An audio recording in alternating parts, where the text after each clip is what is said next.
Hello बच्चों। तो आज हम हिंदी व्याकरण से एक नया विषय पढ़ेंगे, सर्वनाम। ठीक है, सर्वनाम को इंग्लिश में प्रोनाउन कहते हैं। ठीक है, अब ये वाक्य अच्छे से सुनो। ठीक है, रीटा कक्षा 6 में पढ़ती है। रीटा प्रतिदिन स्कूल जाती है। रीटा के भाई का नाम सौरभ है। रीटा के पिताजी एक बैंक में काम करते हैं। रीटा को सभी प्यार करते हैं। ठीक है, तो ये सेंटेंस क्या, ये अटपटा सा अजीब सा लग रहा है कि नहीं लग रहा है? क्यों?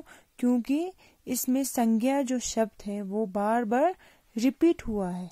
ठीक है, यहाँ पे रीटा है, रीटा है, रीटा है, रीटा है। ठीक है, तो संज्ञा सबको पता है, संज्ञा किसे कहते हैं? संज्ञा किसी व्यक्ति, वस्तु, स्थान, है ना, के नाम को संज्ञा कहते हैं। ठीक है, जैसे रीटा जो क्या किसी व्यक्ति का नाम है, तो ये क्या हुआ? संज्ञा हुआ। ठीक है, तो संज्ञा शब्द का यहाँ पे 1, 2, 3, 4, 5 बार यहाँ पे प्रयोग हुआ है। ठीक है, तो ये जो वाक्य जो है वो अजीब सा लग रहा है। ठीक है, इसलिए अब ये सेंटेंस पढ़ो। रीटा कक्षा 6 में पढ़ते हैं। वे प्रतिदिन स्कूल जाते हैं, है ना। उसके भाई का नाम सौरभ है। उसके पिताजी एक बैंक में काम करते हैं। उसको सभी प्यार करते हैं। ठीक है, अब ये वाक्य जो है वो अब हमें सही लग रहा है। ठीक है, क्योंकि यहाँ पे संज्ञा शब्द जो है वो बार बार यहाँ पे रिपीट नहीं हुआ है। ठीक है, जैसे यहाँ पे रीटा की जगह क्या यूज हुआ है? वह हुआ है। यहाँ पे उसके हुआ है, यहाँ पे उसके हुआ है, और यहाँ पे उसको हुआ है। ठीक है, जो शब्द संज्ञा की जगह पे प्रयोग होते हैं उसे हम सर्वनाम कहते हैं। ठीक है, सर्वनाम का प्रयोग इसलिए होता है ताकि संज्ञा शब्द जो है वो बार बार रिपीट ना हो। ठीक है, ठीक है, ठीक है। सर्वनाम की परिभाषा। ठीक है, जो शब्द संज्ञा के स्थान पर प्रयोग किया जाते हैं उन्हें सर्वनाम कहते हैं। ठीक है, जो शब्द संज्ञा की जगह पे यूज किया जाता है, उसकी जगह पे प्रयोग करते हैं, उसे हम सर्वनाम कहते हैं। ठीक है, जैसे कि मैं, तुम, हम, वह, आप, उसका, उसकी, वह, ये सब क्या है? सर्वनाम शब्द है जो संज्ञा की जगह पे प्रयोग किया जाता है। ठीक है, जैसे मैं कक्षा 6 में पढ़ती हूँ। तुम कल स्कूल जाओगे, है ना, ये सब क्या है? सर्वनाम शब्द है। ठीक है, हम पार्क साथ चलते हैं। वे खेल रहा है। आप बहुत समझदार हैं। उसका चेहरा सफेद हो गया है। ये सब क्या है? सर्वनाम शब्द है जो संज्ञा की जगह पे यूज हुआ है। ठीक है, प्रयोग हुआ है। ठीक है, तो नेक्स्ट हमारा है सर्वनाम के भेद। ठीक है, सर्वनाम के 6 भेद हैं। ठीक है, पुरुषवाचक सर्वनाम, इसको हम इंग्लिश में पर्सनल प्रोनाउन भी कहते हैं। ठीक है, निश्चयवाचक सर्वनाम, डिमोन्स्ट्रेटिव प्रोनाउन। ठीक है, अनिश्चयवाचक सर्वनाम, इंडिफिनिट प्रोनाउन। ठीक है, प्रश्नवाचक सर्वनाम, इंटरोगेटिव प्रोनाउन। निजवाचक सर्वनाम, रिफ्लेक्सिव प्रोनाउन। संबंधवाचक सर्वनाम, रिलेटिव प्रोनाउन। ठीक है, तो पहला है हमारा पुरुषवाचक सर्वनाम। ठीक है, बोलने वाला, सुनने वाला या किसी तीसरे अन्य व्यक्ति के लिए प्रयुक्त होने वाले सर्वनामों को पुरुषवाचक सर्वनाम कहते हैं। ठीक है, पुरुषवाचक सर्वनाम में क्या होता है? जो बोल रहा है, जो सुन रहा है, या फिर किसी अन्य तीसरे के बारे में जब हम बात करते हैं तो वो क्या हुआ? पुरुषवाचक सर्वनाम हुआ।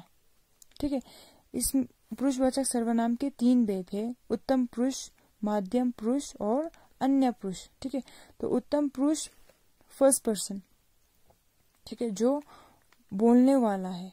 ठीक है, मध्यम पुरुष सेकंड पर्सन जो सुन रहा है। अन्य पुरुष थर्ड पर्सन जो हम किसी दूसरे के, तीसरे के बारे में जब हम बात करते हैं तो वो क्या हुआ? अन्य पुरुष हुआ। ठीक है, उत्तम पुरुष में जैसे मैंने, मैं, हम, हमारा, हमको, ये सब क्या है? उत्तम पुरुष है। ठीक है, मेरा नाम देश है या मेरा नाम पासंग है, ये क्या हुआ? बोलने वाला है ना, जो अपने लिए बात करते हैं वो क्या है? उत्तम पुरुष है। ठीक है। मध्यम पुरुष, तुम्हारा नाम क्या है ना, हम किसी को बोल रहा है, दूसरे को बोल रहा है कि तुम्हारा नाम क्या है, जो सुन रहा है। ठीक है। और अन्य पुरुष, उसने मुझे कल किताब दिया था, है ना, किसी तीसरे के बारे में जब हम बात करते हैं तो वो क्या है? अन्य पुरुष हुआ। ठीक है।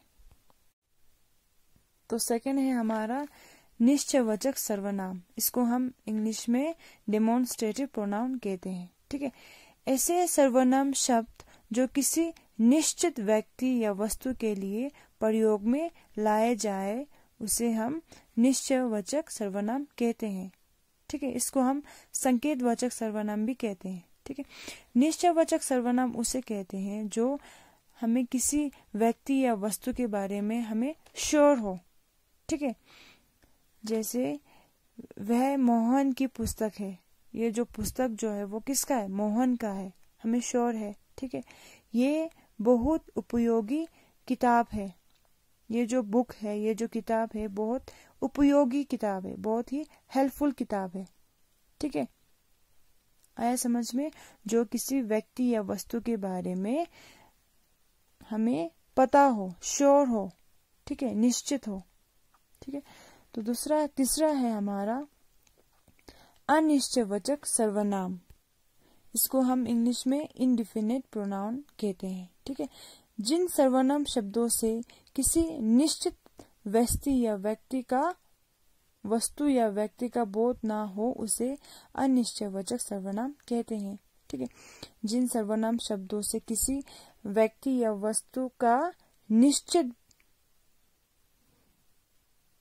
बोध ना हो उसे अनिश्चयवाचक सर्वनाम कहते हैं। ठीक है। जो किसी व्यक्ति या वस्तु के बारे में हमें श्योर ना हो उसे हम अनिश्चयवाचक सर्वनाम कहते हैं। जैसे कि किसी का पेन नीचे पड़ा है। ठीक है। किसी का पेन नीचे पड़ा है, किसका पेन है हमें नहीं पता है, तो किसी क्या हुआ? अनिश्चयवाचक सर्वनाम हुआ। कौन गा रहा है? ठीक है। ठीक है। तो इसमें हमें नहीं पता कि कौन गा रहा है और किसका पेन नीचे पड़ा है, तो उसे हम अनिश्चयवाचक सर्वनाम कहते हैं। ठीक है। ऐसे सर्वनाम जो कर्ता के द्वारा स्वयं काम किए जाने का बोध कराते हैं वह निजवाचक सर्वनाम कहते हैं। ठीक है। कर्ता उसे कहते हैं जो काम करते हैं। ठीक है। जैसे कि मोहन गाना गा रहा है, मोहन जो है वो गाना गा रहा है, तो मोहन क्या है? कर्ता है। ठीक है। तो ऐसे सर्वनाम जो कर्ता खुद अपने लिए कुछ करे, कुछ काम करे, ठीक है, उसे हम निजवाचक सर्वनाम कहते हैं। ठीक है। जैसे मैं खुद चला जाऊंगा, है ना, मैं खुद चला जाऊंगा। वह स्वयं रूठ कर चली गई। ठीक है। ये सब जो है कर्ता जो है वह खुद अपने लिए कुछ कर रहा है, कुछ काम कर रहा है, कुछ बात कर रहा है। ठीक है। उसे हम निजवाचक सर्वनाम कहते हैं। ठीक है। जैसे कि खुद जो है, स्वयं जो है वो क्या है? निजवाचक सर्वनाम के शब्द है। ठीक है। मैं क्या है? कर्ता है, मैं खुद चला जाऊंगा। वह क्या है? कर्ता है, वह स्वयं रूठ कर चली गई। ठीक है। तो लास्ट है हमारा संबंधवाचक सर्वनाम। ठीक है। इसको इंग्लिश में रिलेटिव प्रोनाउन कहते हैं। ठीक है। ऐसे सर्वनाम शब्द जिसे वाक्य के दूसरे सर्वनाम शब्दों से संबंध स्थापित होते हैं उन्हें संबंधवाचक सर्वनाम कहते हैं। ठीक है। ऐसे सर्वनाम शब्द देखो, जैसे वाक्य में दो सर्वनाम शब्द हैं। ठीक है। दोनों एक दूसरे से संबंध बताते हैं। ठीक है। दोनों एक दूसरे से रिलेटेड होते हैं, उसे हम संबंधवाचक सर्वनाम कहते हैं। जैसे जैसा करोगे वैसा भरोगे। जैसा क्या है? सर्वनाम शब्द है और वैसा भी सर्वनाम शब्द है। ठीक है। तो ये एक दूसरे से संबंध बता रहा है। जैसा तुम काम करोगे तुम वैसा भरोगे। ठीक है। जो, वह, जो, सो, जैसा वैसा, है ना। जिसे इनाम मिला है वह मेरा भाई है। जिसे क्या है, सर्वनाम शब्द है, वह क्या है, सर्वनाम है। तो जिसे इनाम मिला है वह मेरा भाई है ना। एक दूसरे से संबंध बता रहे हैं, उसे हम संबंधवाचक सर्वनाम कहते हैं। ठीक है बच्चों, तो यहाँ पे हमारा सर्वनाम जो है वो यहाँ पे कंप्लीट होते हैं। ठीक है, थैंक यू।